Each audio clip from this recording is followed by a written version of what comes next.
Hello, my name is Kindson the Tech Pro, and today I'm going to be teaching you how to protect your API. So today we are going to be seeing how we can use Auth0 to protect your API. Now if you look at my screen, you'll see that we have an API with three different endpoints. We have get, and we have get/public, and we also have protected. Now if I go to Postman and make requests, for instance, to the first one, we have hello world returned. If I also go to the next one, to the public, we have a response. There is a public resource, welcome visitor. But if I go to the last one, which is protected, you see that it doesn't let us in. It says unauthorized. Now to do this is really very easy. I've made a step-by-step, and now you can see an annotation I use here. It's called use guard, authorization guard. We're going to set it up in our application at this point. We are going to be using Nest.js.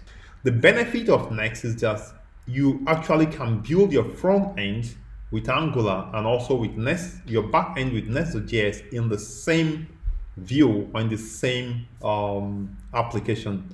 Like for instance, if you are using like I'm using here VS Code, you can do both your front end and the back end right here.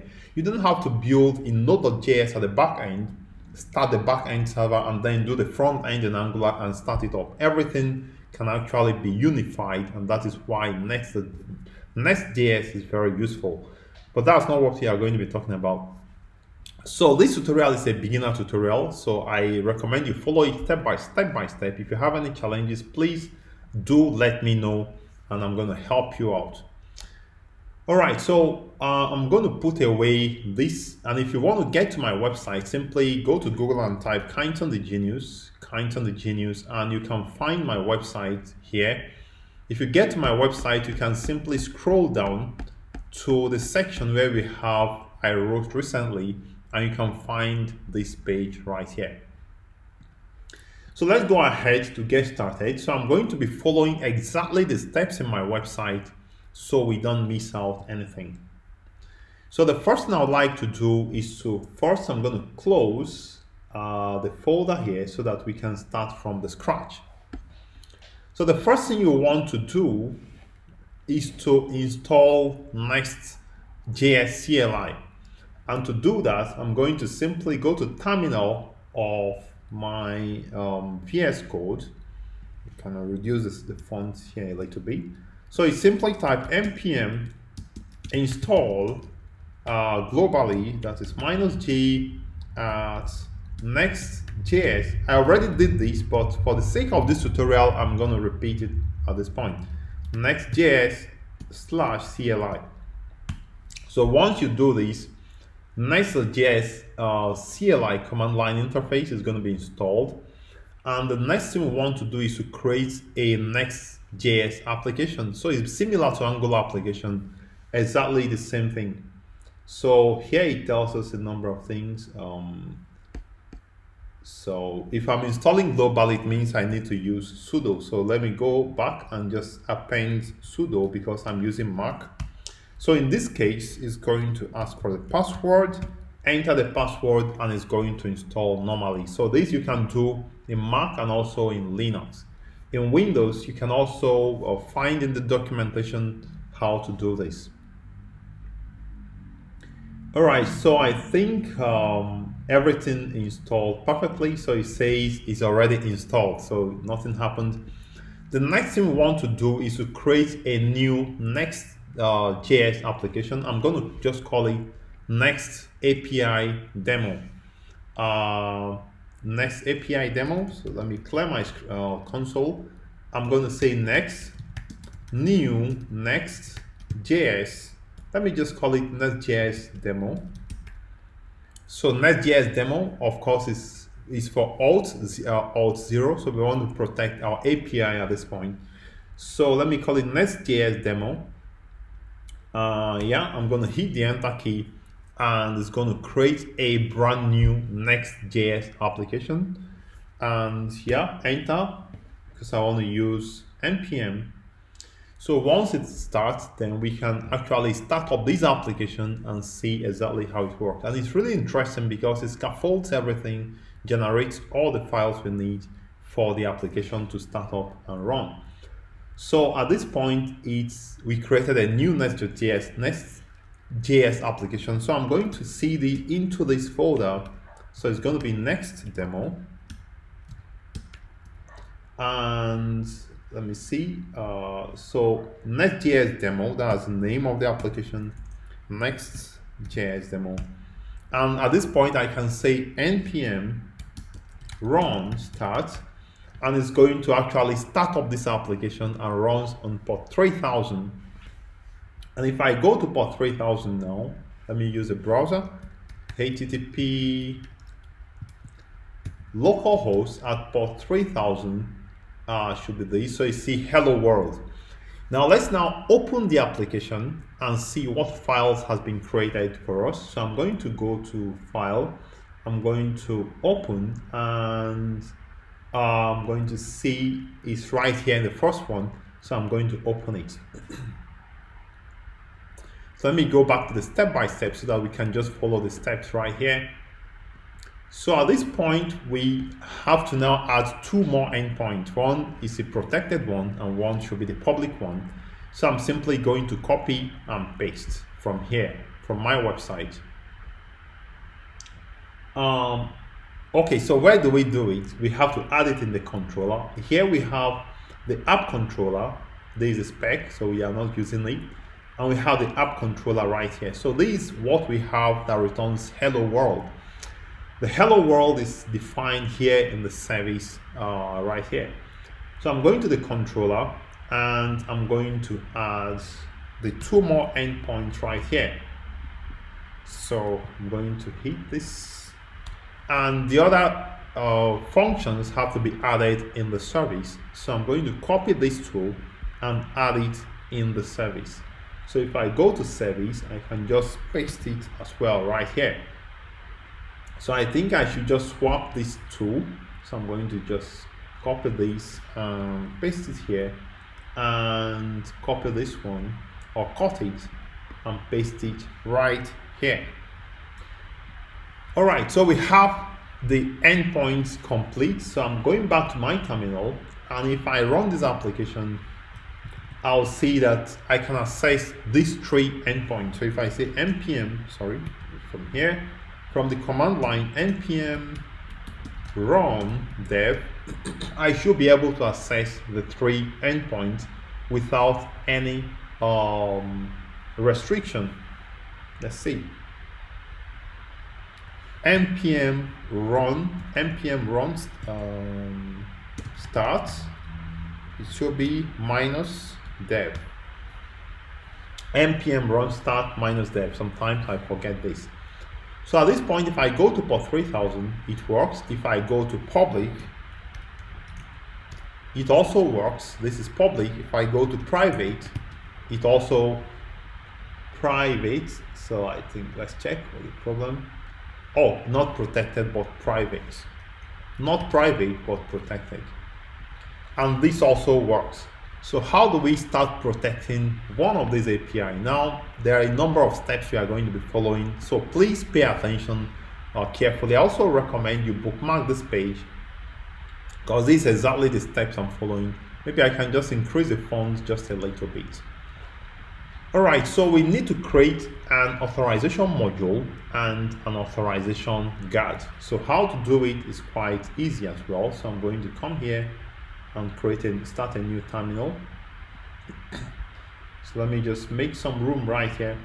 So to do that, I'm going to simply create an authorization module. Next, generate module, authorization, no spec, so I don't need to do any tests. So this will create the authorization module. Now we need to do the same thing. Create module. So in this case, we're generating the guard. So guard is basically the configuration that will help protect, more or less like guard particular endpoint in your API So hope I got the spelling correctly. So I'm going to hit enter key. And we have the module and the guard, okay? Optional, move the authorization guard into the authorization folder. So we have authorization folder here. So these authorization guards, let me just shift this a little bit. I'm going to move it into the authorization folder. So inside the authorization folder, we have the guard and the module. We need to now install a dependency that will help us use jwt, because now if you protect a resource, you need to provide an access token to access this resource. So I'm going to install npm install jwts rsa express jwt. So, and the next thing I'm going to do now, we are going to modify the authorization guard to use this express jwt secret from this library we installed. So I'm going to go to the authorization guard, which is where we are currently, is already open. So we are not going to be using this observable. I'm going to remove it, and I'm going to also remove it from here. Do a bit of refactoring on this code.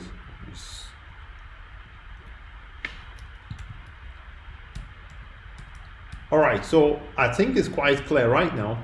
So this authorization guard implement can activate, and the can activate function takes an execution context and returns either a boolean or a promise. We're going to be seeing to this in a minute. So we are going to import a number of things. Now instead of, well, I'd love to just copy and paste, but sometimes I recommend that you actually type your code out. So you are going to import express jwt secret from jwts rsa, and import as well promisify, because we are going to be making this can activate function return a promise. So I'm going to import promisify from util, and finally I'm going to import everything from express jwt.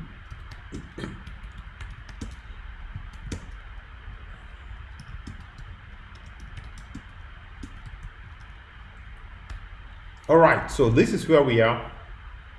Now we need to modify the can activate function to actually use the jwt.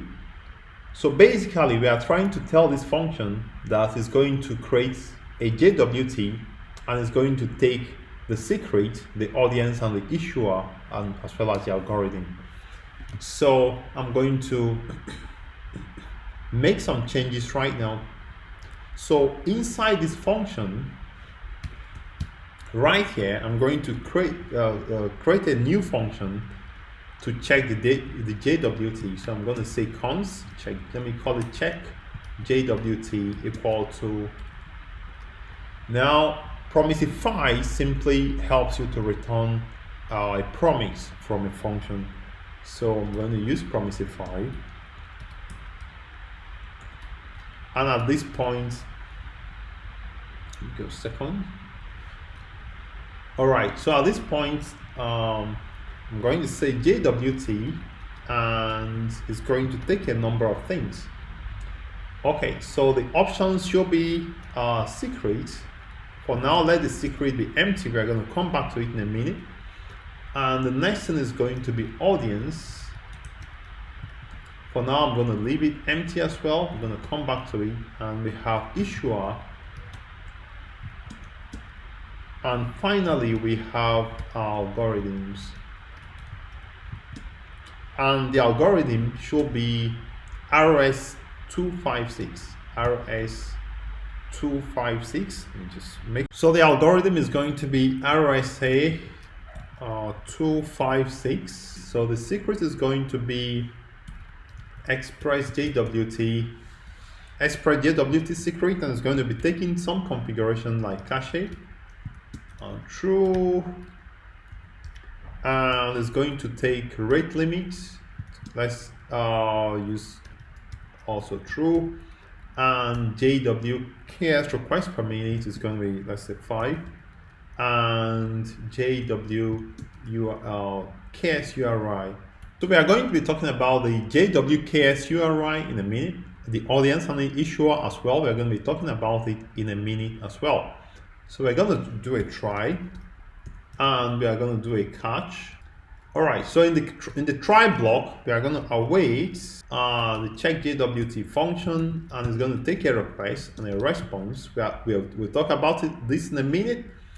And if this is fine, it's going to return true. Else, it's going to just return an error. It's going to throw new exception and just give it the error right here. Now this is await. So since we are going to use await here, we are going to make this can activate function to be an async function. Or I can just, if you place your cursor here, you can see quick fix and just add a sync modifier, and it just adds it.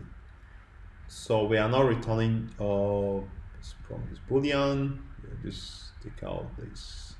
Now this request and the response is going to be coming from this context right here. Okay. So what it means is I'm going to get this request and response from the context. So I'm going to say request is equal to context dot get argument by ID is going to be the first one.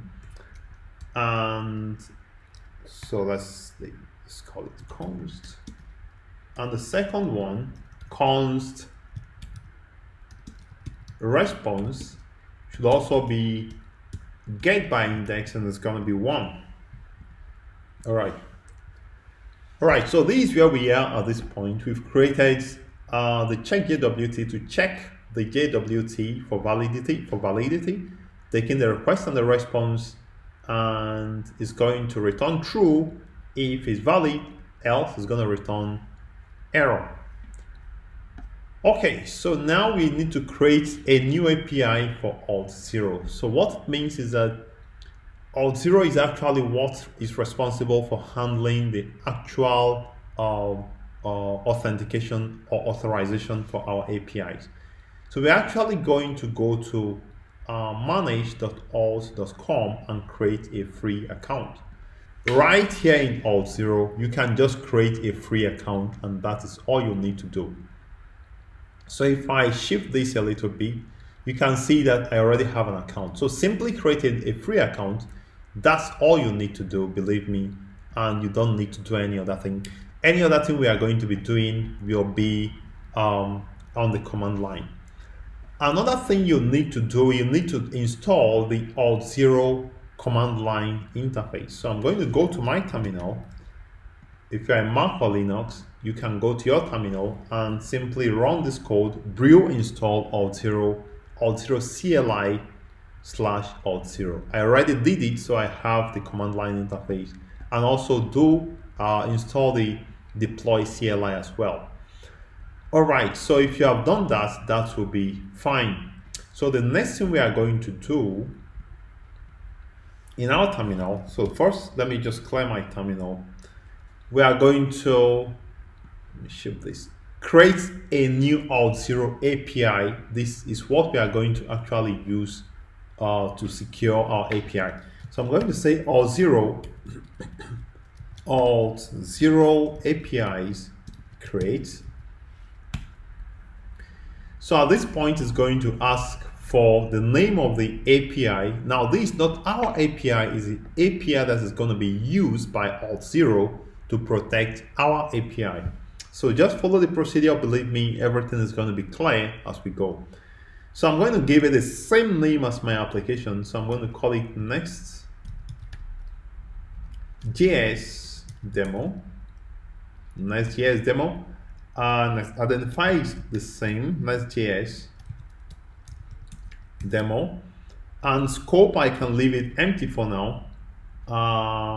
Okay, scope. So I'm going to enter an empty string. Token lifetime can leave it just the way it is, and also here you can just say yes. So at this point we have our Auth0 API created, and it's giving us this. Now this here is what we will use as our domain or the issuer. So let's go back here. So we have the audience, we have the issuer, and we also have the jwt-KSURI. Actually, I mixed it up. So this will serve as jwt-KSURI. So let me just show you how it works. But before we proceed, I would like to put some of these variables in an environment file. So I'm going to create, first I'm going to save everything, and I'm going to create an environment file. So just create a new file. I'm going to call it .m. And in my .m file, I'm going to place Auth0 audience and Auth0 domain. So now you can see that they gave us these to be the domain. So I'm going to just copy it from here and just put it right here as the domain, right here. All right. So the next thing I would like to do is to simply go to the next step. Now to use environment variables, we need to install the next config library. So I'm going to npm install at Nestjs/config. Let me just ship this so that we can see. All right, so we have Nest.js config. I'm going to just run it. And now in our authorization guard, I'm going to go to the authorization guard. We are going to be using this configuration library to be able to use the environment variable. So I'm going to simply import in the config module. We have to add the config module to the import section of the app module. So that is right here. So right here, I'm going to just, after the authorization module, I'm going to just say config module. All right, so this is where we are. And now step 7, we are going to use the config service in the authorization guard, and we are going to simply follow the steps. So in our authorization guard right here, I'm going to create a constructor, or first, before I create a constructor, I'm going to create 2 new variables that is going to hold the audience and the domain, remember, all right? So this is where we are, and then we need to assign values to them coming from the environment variables. And to do that, we need a constructor that is going to, we are going to inject the config service into the constructor. So I'm going to just create a constructor right here. So I'm going to say constructor, and I'm going to inject the config service into the constructor, private config service, config service. All right. So with this config service, we can now read the values from the environment variables. So right here, I'm going to say Auth0 audience is going to be the value from this.config service. Sorry, it's not this. This.config service.get, and you now get value from the environment from the .m file. So in this case, it's going to be Auth0 audience, and just repeat the same thing. I think I can just copy and paste. There's nothing wrong with that. But normally I tell my subscribers, please, the more you type out your code, the more you get used to it. So let me just check I'm not making a mistake. Okay. Now finally, we need to update the JWT audience issuer and the JWT secret JWK URI, like so. So the first thing I would like to update is the audience is now going to be Auth0 audience, and the issuer is going to be domain, Auth0 domain. Now you need to pay attention to the URI. The URI is going to be in this format. So I'm going to simply copy and paste. So it's going to be it's going to be from the well-known domain and jwt-base.json. I'm going to just paste it right here. All right, so I think we are done with the configuration. So at this point, we simply protect any API we want to protect. Once you finish this configuration, you are just completely done with everything you want to do. So any URI you want, any endpoint, API endpoint you want to protect, you simply add the use guard, authorization guard. So if I go back to relaunch this application, I think it's still running, but I'm going to stop it and then relaunch it. And let's see, before we add any authorization guard, let's first run it.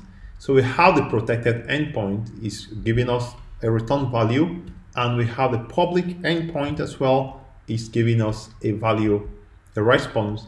Now I'm going to simply protect this by saying, you can see the step is right here as well.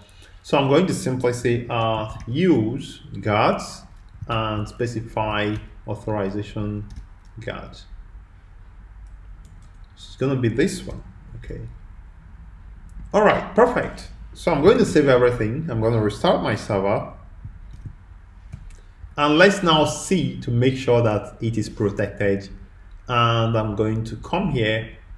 Now this is public, this is fine. And let's check protected. And now protected tells us unauthorized, you see, because it requires using a token. Now you can get a token. You can also generate token from username and password. But for now, I would like to create a lesson after now to see how we can use username and password to generate a JWT authentication token that we can use. So I'd like to stop here. I wanted to show you how to get to the dashboard. So if you go to the dashboard, applications, APIs, so you can see this is my API, and I can just go here and just go to test, and you'll see that we have access token here.